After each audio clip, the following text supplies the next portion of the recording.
Welcome back, everybody. Jay LaValle presenting this week's Cliff Keen technique.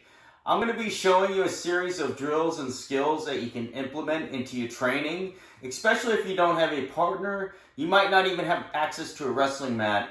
However, you can do these drills at your house, on your basement floor, on a carpet, whatever it might be, and you're not going to lose your edge to wrestling once you're able to get back on the mat. All right, this next one is a non-traditional escape or reversal. But again, this one will create confidence, explosiveness, athleticism in your athletes. And again, give them just the freedom to play around and understand how moves work. Because sometimes they're gonna have somebody on bottom and it happens to them and they don't know what to do because they've never seen it and they've never had it perform on them in practice. So I think it's really important to expose these things to your athletes, especially how wrestling is evolving.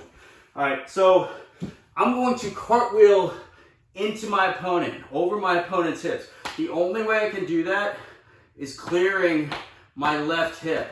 All right, remember on the Granby, I was trying to get my left hip out to the front because I'm trying to go that way, right? My motion's trying to go away, way outside my opponent.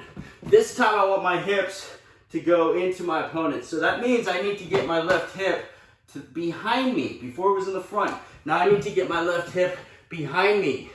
Now, a couple ways I can do that. I can sneak my inside knee, my inside foot behind like this, all right? But it doesn't create that space that I need. It actually creates too much space. So what I'll do is I'll step up with the outside knee here, right? And you notice it got my hips up. I need to get my hips higher, all right? And also went into my opponent. I'm not going away from it. Remember, I'm trying to go into my opponent, get my hips over my opponent.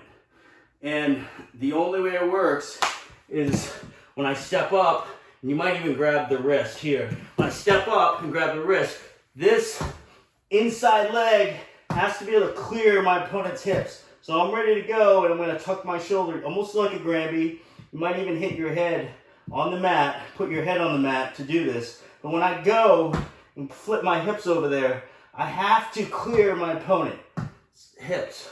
All right, so I need to clear my opponent's hips. So I kick my leg over pretty hard.